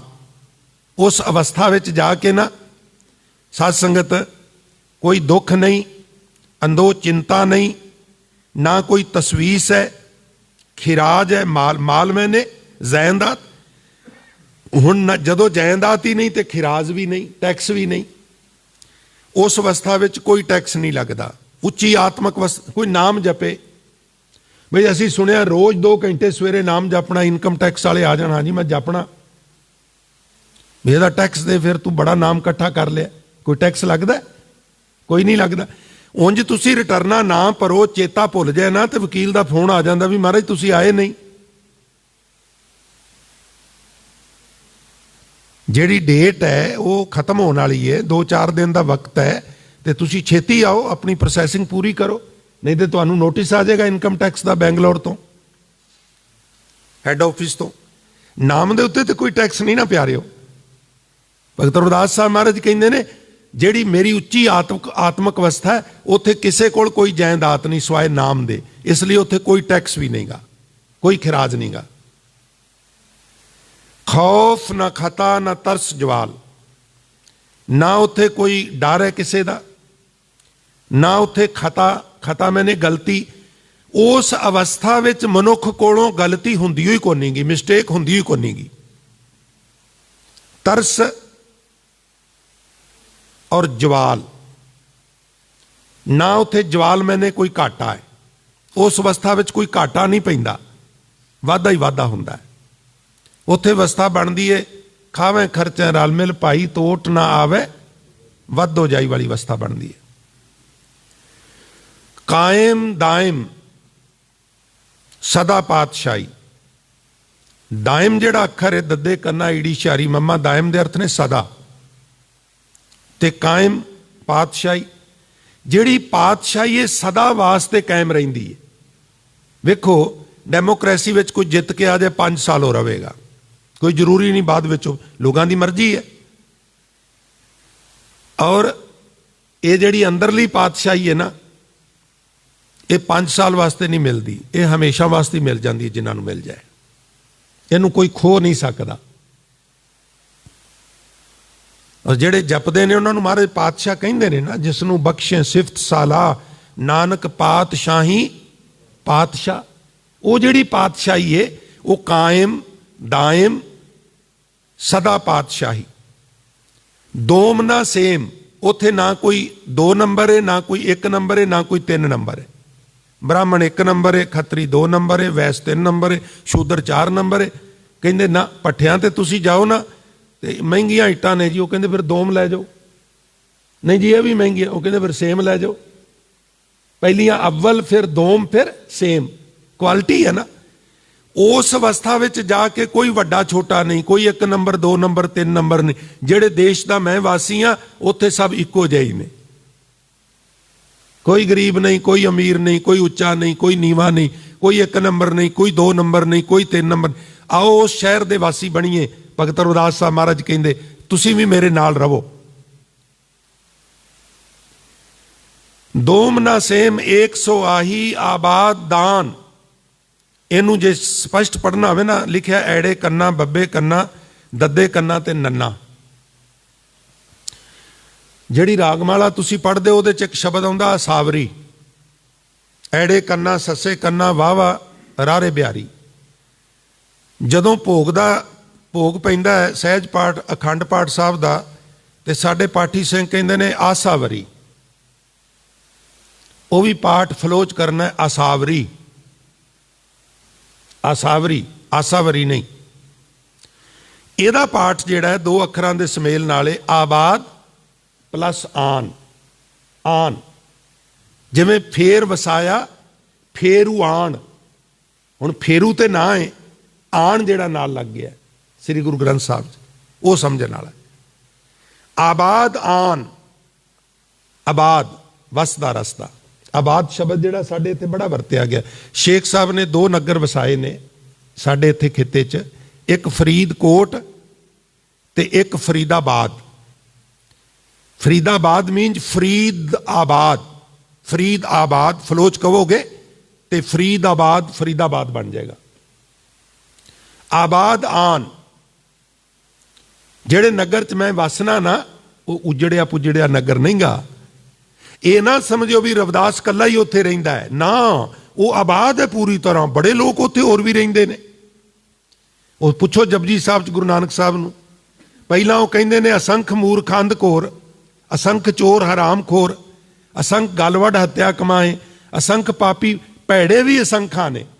पर जदों चंगियां दी गल करदे उदों भी कहंदे वो भी असंखां विच ही ने। वो जेड़े आबाद शहर है जिहड़ा बेगमपुरा है, वो बड़ा घुप वसदा है, वो उजड़िया पुजड़िया नगर नहीं गा। आबाद आन सदा मशहूर बड़ा उगा नगर है, वो बड़ा मशहूर है, बड़ा फेमस साडा शहर है, आत्मक अडोलता का शहर। उहां गनी बस है मामूर। मामूर भी अमीर है, गनीम के अर्थ भी मामूर ने। रायल लोग रहिंदे, बड़े धनी लोग ने। किस पक्षों? आत्मक पक्षों बड़े धनी ने। हम तनवंत भागट सच नाए वाली गल है। त्यों त्यों सैल करें ज्यों भावे, महरम महल ना को अटकावे। भूगोलक पक्षों ते इत्थे किसे दा जाना जायज है, किसे दा विवर्जित है। पर जेड़े देश का मैं वसिंदा वा ना, उत्थे जिस तरह किसे दा दिल करदा है कोई सैर करे। ये भूगोलक गल नहीं, जे मैं फिर चेता करा दिया, ये सूक्ष्म गल है, अंदरली उच्ची आत्मक अवस्था की गल है। जिवें किसे दा दिल करदा है उत्थे कोई सैर करे। महरम महल ना को अटकावे। महरम कहंदे ने भेती नूं, जाणू नूं। उस महरम दे महल दा जेड़ा कोई भेती है, उन्होंने उत्थे कोई अटकांदा नहीं भी तू किधर मूँह चुक्या है, जिधर मेरा दिल करे मैं चुकी फिरां, तू की लैना। उत्थे कोई ये नहीं कह सकता किधर आए हो जी, क्यों आए हो जी, ये प्राइवेट प्रॉपर्टी है जी, नो एडमिशन विदाउट परमिशन। कोई उत्थे प्लेट नहीं लगी हुंदी। गोरियां ने शिमले लिख के लाया सी Indians are dog not allowed. ਭਾਰਤੀ ਤੇ ਕੁੱਤੇ ਇੱਥੇ ਨਹੀਂ ਆ ਸਕਦੇ, ਉਹਨਾਂ ਦੇ ਚਿਮਚੇ ਚਲੇ ਜਾਂਦੇ ਸਨ, ਉਹ ਗੱਲ ਵੱਖਰੀ ਹੈ। ਪਰ ਉਸ ਸ਼ਹਿਰ ਵਿੱਚ, ਨਗਰ ਵਿੱਚ ਕਿਸੇ ਨੂੰ ਕੋਈ ਅਟਕਾਉਂਦਾ ਨਹੀਂ, ਕੋਈ ਉੱਚਾ ਨਹੀਂ, ਕੋਈ ਨੀਵਾਂ ਨਹੀਂ, ਕੋਈ ਗਰੀਬ ਨਹੀਂ, ਕੋਈ ਅਮੀਰ ਨਹੀਂ। ਮਹਿਰਮ ਮਹਿਲ ਨਾ ਕੋ ਅਟਕਾਵੇ, ਕਹਿ ਰਵਿਦਾਸ ਖਲਾਸ ਚਮਾਰਾ। ਭਗਤ ਰਵਿਦਾਸ ਮਹਾਰਾਜ ਕਹਿੰਦੇ ਨੇ ਬਈ ਮੈਂ ਹੁਣ ਖਲਾਸ ਹੋ ਗਿਆ ਵਾਂ, ਮੈਨੂੰ ਹੁਣ ਇਹਨਾਂ ਚੀਜ਼ਾਂ ਤੋਂ ਖਲਾਸੀ ਮਿਲ ਗਈ ਹੈ, ਮੁਕਤੀ ਮਿਲ ਗਈ। ਕਿੰਨਾ ਤੋਂ? ਆ ਹੁਣ ਤੇ ਲੈਂਗੁਏਜ ਬਦਲ ਗਈ। ਟਰੱਕਾਂ ਵਾਲੇ ਜਿਹੜਾ ਇੱਕ ਨਾਲ ਸਹਾਇਕ ਰੱਖਦੇ ਸਨ, ਉਹਨੂੰ ਖਲਾਸੀ ਕਹਿੰਦੇ ਹੁੰਦੇ ਸਨ। ਕਿਉਂ ਕਹਿੰਦੇ ਹਨ ਪਤਾ? ਮੈਂ ਤੁਹਾਨੂੰ ਦੱਸਣਾ ਕਿਉਂ ਕਹਿੰਦੇ ਸਨ। ਉਹ ਫਾਇਲ ਲੱਗਾ ਹੈ, ਪਤਾ ਨਹੀਂ 1000 ਮੀਲ ਜਾਣਾ, 2000, ਕਿਤੇ ਕਿਤੇ ਉਹ ਖਲਾਸੀ ਕਰਾ ਦਿੰਦਾ ਸੀ ਵੀ ਤੂੰ ਹੁਣ ਪਾਸੇ ਹੋ, ਮੈਂ ਚਲਾਨਾ ਵਾ। ਹੈਲਪਰ ਹੋ ਗਿਆ ਨਾ। ਮੈਨੂੰ ਖਲਾਸੀ ਮਿਲ ਗਈ ਕਿਹਦੇ ਤੋਂ? ਦੁੱਖ ਤੋਂ, ਅੰਦੋਹ ਤੋਂ, ਖਿਰਾਜ਼ ਤੋਂ, ਖੌਫ ਤੋਂ, ਖਤਾ ਤੋਂ, ਜਵਾਲ ਤੋਂ, ਇਹਨਾਂ ਚੀਜ਼ਾਂ ਤੋਂ ਮੈਨੂੰ ਖਲਾਸੀ ਮਿਲ ਗਈ ਹੈ। ਕਹੋ ਰਵਿਦਾਸ ਖਲਾਸ ਚਮਾਰਾ, ਜੋ ਹਮ ਸ਼ਹਿਰੀ ਸੋ ਮੀਤ ਹਮਾਰਾ। ਤੁਹਾਨੂੰ ਪਤਾ ਭਗਤ ਰਵਿਦਾਸ ਨੇ ਮਿੱਤਰ ਕਿਹਨਾਂ ਨੂੰ ਬਣਾਇਆ? ਜਿਹੜੇ ਜਿਹੜੇ ਬੇਗਮਪੁਰੇ ਸ਼ਹਿਰ ਵਿੱਚ ਚਲੇ ਗਏ, ਜਿਨ੍ਹਾਂ ਦੀ ਅਵਸਥਾ ਬਣ ਗਈ ਅਬ ਮੋਏ ਖੂਬ ਵਤਨ ਗਏ ਪਾਈ, ਉਹਾਂ ਖੈਰ ਸਦਾ ਮੇਰੇ ਪਾਈ। ਮੈਂ ਉਸ ਉੱਚੀ ਆਤਮਿਕ ਅਵਸਥਾ ਵਿੱਚ ਚਲਾ ਗਿਆ ਜਿੱਥੇ ਸੁੱਖ ਹੀ ਸੁੱਖ ਹੈ, ਤਿੱਥੇ ਊਂਘ ਨਾ ਭੁੱਖ ਹੈ। ਉਸ ਅਵਸਥਾ ਦੀ ਗੱਲ ਅੱਜ ਭਗਤ ਰਵਿਦਾਸ ਸਾਹਿਬ ਮਹਾਰਾਜ ਨੇ ਕੀਤੀ ਹੈ। ਤੋ ਸਾਧ ਸੰਗਤ ਸਮਾਂ ਸਮਾਪਤ ਹੈ, ਲਿਹਾਜ਼ਾ ਮੈਂ ਵਿਚਾਰਾਂ ਨੂੰ ਇੱਥੇ ਸੰਕੋਚਨ ਦੀ ਆਪ ਜੀ ਤੋਂ ਆਗਿਆ ਚਾਹੁੰਦਾ ਵਾਂ। ਬੇਅੰਤ ਭੁੱਲਾਂ ਗਲਤੀਆਂ ਵਾਸਤੇ ਖਿਮਾ ਦਾ ਜਾਚਕ।